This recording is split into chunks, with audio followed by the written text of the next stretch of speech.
मित्रों नमस्कार। अनिल वत्स, मीन राशि, जनवरी का महीना, नया वर्ष मंगलमय हो, आपके लिए शुभ हो, आपके जीवन की खुशियां आपको प्राप्त हो।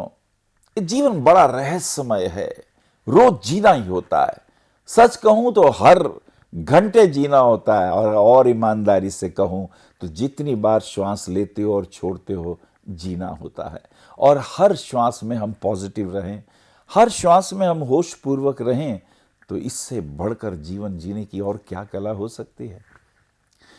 मीन, तुम्हें ध्यान रखना होगा, कुछ बातें खास करके आ रही हैं। हस्बैंड वाइफ के रिलेशन में तनाव आ रहा है इस महीने, तुम्हें ध्यान रखना होगा। अगर बीवी घर छोड़ के चली जाए तो प्यार से मना लाना, और कोर्ट कचहरी के चक्करों में मत उलझना, because you will be the loser. उसमें नुकसान होगा, उसमें फायदा नहीं होगा। मुझे लगता है कभी कभी रिलेशन निभाना मुश्किल हो जाता है, लेकिन फिर भी गलतियां तो होती हैं। हम नेगेटिव की जगह पॉजिटिव बातों का ध्यान रखेंगे तो ज़्यादा अच्छा रहेगा। वाइफ की हेल्थ इश्यूज भी आ रहे हैं, उसका भी ध्यान रखना है। और आपकी बाईं आंख में तकलीफ आ रही है, इसका आपको ध्यान रखना है। स्लिप डिस्क भी हो रही है, L4 L5 में पेन आ रहा है, this is also very important. कुछ स्किन इन्फेक्शन मैं देख रहा हूँ, आपके पेट के ऊपर आ रहे हैं, इनका भी ध्यान रखना है। कमर के पीछे, जांघों में, तो मीन बातों का बहुत ध्यान रखना है। चलिए, पहली, दूसरी, तीसरी तारीख की हम बातें करते हैं। कैसा रहेगा समय, कैसी अनुकूलता रहेगी। स्वास्थ्य ठीक नहीं है, परेशान हैं, डिप्रेशन में हैं। ये भी हो सकता है विदेश यात्रा में हो, घर से दूर हो। तो मुझे लगता है अपने आप को संभाल के रखना है, थोड़ा सा ध्यान, थोड़ी मेडिटेशन, थोड़ा संयत करके रखना है मीन आपको, क्योंकि ये समय अनुकूल आपके लिए नहीं हो रहा, और आपको ये अनुकूलता नहीं हो रही इसलिए आप परेशान हैं। तो थोड़ा सा आपको ध्यान रखना है। 4-5-6 तारीख की यात्रा करते हैं। 4-5-6 तारीख की बात, कुछ समय अब अच्छा हुआ, कुछ पिछले दिन से ये दिन अच्छा है, और मूड भी फ्रेश हो गया है। वो सर्वाइकल था, चक्कर आ रहे थे, हेल्थ इश्यूज भी कंट्रोल हो रहे हैं। तो मुझे लगता है ये अच्छा है, इट इज़ गुड नाउ। आप अपने घर आ गए हैं, चैन से बैठे हुए हैं। 6-7-8 तारीख की यात्रा कर रहे हैं। 6-7-8 मार्तंड सप्तमी, सूर्य भगवान को जल देते वक्त ओम मार्तंडाय नमः ऐसा बोले। हेल्थ इश्यूज ठीक होंगे, विटामिन डी की प्राप्ति होगी। कुछ खर्चे होंगे ना चाहते हुए भी, पुराने खर्चे हो सकते हैं, बिल चुकाने पड़ सकते हैं, देनदारी निपटानी पड़ सकती है। मुझे लगता है इसे निपटाइए, क्योंकि व्यर्थ का तनाव परेशानियां पैदा कर सकता है। और कोर्ट कचहरी के मामले हों तो डेट बदलवा लें, वो ज़्यादा अच्छा है, या कोशिश करें ईमानदारी से जो सच है वही बोलें, यही आपके लिए अच्छा रहेगा। 8-9-10 तारीख की यात्रा कर रहे हैं। 8 तारीख को पुत्रदा एकादशी है और बुध मार्गी हो गया है, ये बहुत अच्छा है। मरकरी, जिनका भी मीन राशि है, उनकी 4th हाउस और 7th हाउस का रिप्रेजेंटेटिव है। 4th हाउस मन का है, 7th हाउस बिजनेस का है, और वाइफ का भी है। तो ये लगता है संबंध कुछ अनुकूल, कुछ पॉजिटिव होंगे, कुछ इसमें बिजनेस पॉइंट ऑफ व्यू से फायदे की भी बात होगी। 9-10-11 तारीख की स्थिति को देखते हैं। 9-10-11 भौम प्रदोष व्रत भी है, और मन प्रफुल्लित है। आज ऑफिस में काम करने का बहुत अच्छा मन कर रहा है। खाली बैठना तुम्हें अच्छा नहीं लगता, फास्ट मूवर हो, तर्क युक्त भाषा है तुम्हारी, लॉजिक को तुम पसंद करते हो। मुझे लगता है अच्छा है ये। जितनी भी मेहनत होगी, जो कुछ भी आप आज विचार करेंगे, पॉजिटिव विचारधारा आएगी, उससे बिजनेस को अपग्रेड करने में आपको फ़ायदा निश्चित रूप से प्राप्त होगा। तो इट इज़ गुड, इसमें कोई बुराई नहीं है।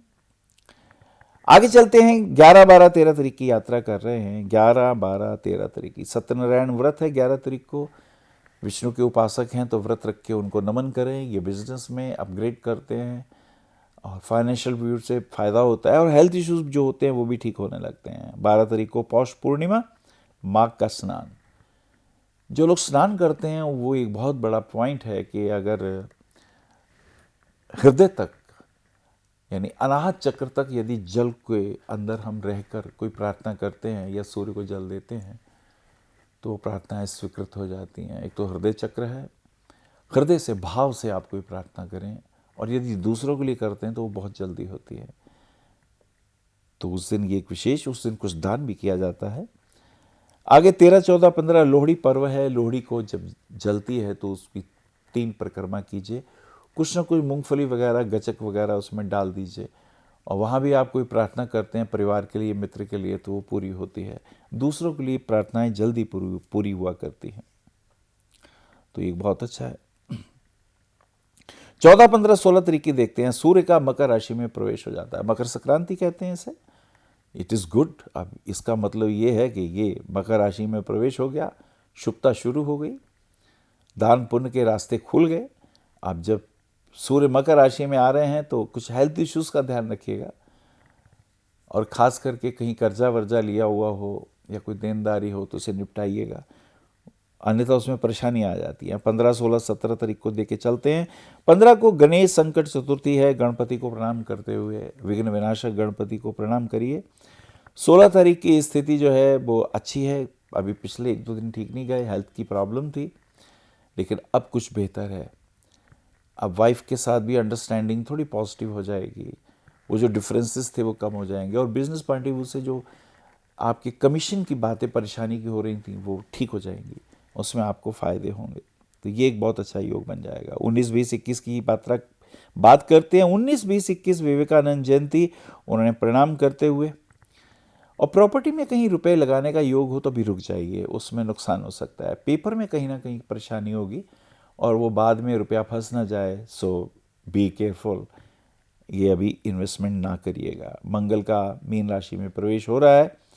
अब यद्यपि मंगल जो है वो भाग्य का और धन का स्वामी है और आपके लगन में आ रहा है, तो अब आगे आप कहीं इन्वेस्टमेंट करना चाहें 2-3 दिन के बाद, बल्कि मैं 15 दिन के बाद, तो ज़्यादा फायदा होगा, अच्छा रहेगा। 21, 22, 23 तारीख की स्थिति को देख रहे हैं और ये स्थिति अनुकूलता की ओर बढ़ रही है। भाग्य अब साथ देगा, मित्रों का सहयोग मिलेगा, जो आपके इष्ट देव हैं जिनकी आप प्रार्थना करते हैं उनकी कृपाएं भी मिलने के योग बन जाएंगे। 24, 25, 26 तारीख की स्थिति को देख लेते हैं। 24 को धनु राशि में ऑफिस के कार्यों में लाभ, बिजनेस में प्रमोशन। अगर आपका इलेक्ट्रॉनिक्स का काम है, टीचिंग का है, कोचिंग का है, काउंसलिंग का है, MBA वगैरह अगर आपने किया है, इवेंट शो की अगर बातें हैं, तो ये आपके लिए अच्छा है। राजनीति के क्षेत्र में भी बहुत उथल पुथल है, ऊंट इस करवट बैठेगा या उधर, कुछ कहा नहीं जा सकता, तो काफ़ी ये परिवर्तन के योग चल रहे हैं। और इसी के साथ साथ 25, 26, 27 तारीख की बात कर लेते हैं। 25 को प्रदोषवश और 26 को शनि का धनु राशि में प्रवेश।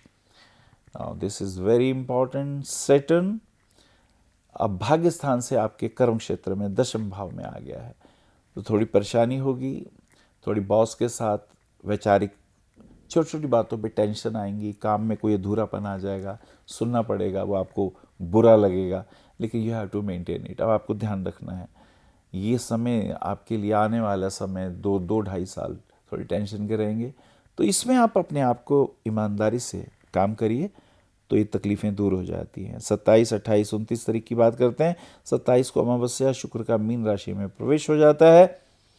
शुक्र आपका मीन, वो कहते हैं चरित्रवान बनो, वो कहते हैं कहीं कोई दुष्चरित्र वाली बातें ना हो जाएं, ऐसा ना हो घर गृहस्थी परेशानी में आ जाए। ये बहुत इम्पॉर्टेंट है चरित्रवान होना। और इसी के साथ साथ 30, 31 तारीख की बात कर रहे हैं। 30 को गौरी तृतीया व्रत है और ये समय कुछ अनुकूल, क्योंकि जो सही है उसे क्या भय हो सकता है, बिजनेस के पॉइंट ऑफ व्यू से भी लाभ है। मुझे लगता है तुम एक मोती पहनो, कम से कम 10-12 कैरेट का मोती हो तो आपके लिए बहुत अच्छा रहेगा। गले में पहन लीजिए और भी अच्छा रहेगा। और आप यदि पहनते हैं पुखराज तो आपके लिए हेल्थ के लिए भी अच्छा रहेगा, नेम फेम के लिए भी अच्छा है, बच्चों के लिए भी अच्छा रहेगा। नमस्कार। आप आचार्य श्री अनिल वत्स जी के ज्योतिष व ध्यान संबंधी प्रोग्राम www.astroanilvats.com व मासिक राशिफल YouTube पर भी देख सकते हैं। विशेष जानकारी के लिए संपर्क करें। भविष्य कथन VE 279 गली number 6 Harinagar new Delhi 110064।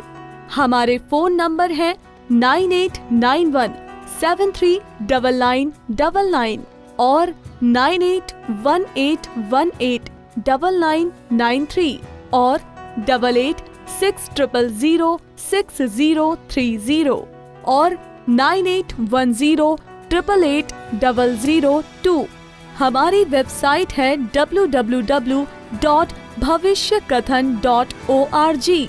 Email है acharyaanilvats@gmail.com। अपॉइंटमेंट के लिए संपर्क करें सुबह 11 बजे से शाम 6 बजे तक।